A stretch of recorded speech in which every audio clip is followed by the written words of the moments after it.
চিকিৎসা শেষে প্রায় ৪ মাস পর লন্ডন থেকে দেশে ফিরছেন বিএনপি চেয়ারপারসন ও সাবেক প্রধানমন্ত্রী খালেদা জিয়া। মঙ্গলবার সকাল 10:30টায় তার ঢাকায় পৌঁছানোর কথা রয়েছে। সোমবার স্থানীয় সময় দুপুরে বিএনপির ভারপ্রাপ্ত চেয়ারম্যান তারেক রহমান নিজেই গাড়ি চালিয়ে মাকে নিয়ে হিথ্রো বিমানবন্দরে আসেন। এ সময় বিমানবন্দরে পরিবার ছাড়াও স্থানীয় নেতাকর্মীরা খালেদা জিয়াকে বিদায় জানান। বিমানবন্দরে ছেলের সঙ্গে হাসি মুখে কথা বলেন বিএনপি প্রধান বেগম খালেদা জিয়া। পাশে থাকা লোকজন সবাইকে বেশ হাসি খুশি দেখা যায়। মা তার সন্তানকে বিদায় বেলায় গালে আদর করে দেন। তারেক রহমানও মাকে বিদায় জানানোর মুহূর্তে জড়িয়ে ধরেন। এ সময় নেতাকর্মীদের উদ্দেশ্যে খালেদা জিয়া বারবার বলতে থাকেন, ভাইয়ার দিকে খেয়াল রেখো।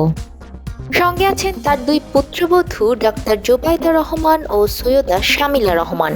এছাড়াও তার মেডিকেল বোর্ডের সদস্য ও বিএনপির স্থায়ী কমিটির সদস্য অধ্যাপক ডক্টর আবু জাফর মোহাম্মদ জাহিদ হোসেন, অধ্যাপক ডক্টর শাহাবুদ্দিন তালুকদার ও ডক্টর জাফর ইকবাল, বিএনপির চেয়ারপারসনের উপদেষ্টা ডক্টর মোহাম্মদ এনামুল হক চৌধুরী, নির্বাহী কমিটির সদস্য ও বাফুফের সভাপতি তাবিদ আওয়াল, যুক্তরাজ্য বিএনপির সাধারণ সম্পাদক কায়সার এম আহমেদ, খালেদা জিয়ার সহকারী মাসুদুর রহমান, মিসেস দিলারা মালিক, তার দুই গৃহপরিচারিকা ফাতেমা বেগম ও রূপা শিকদার।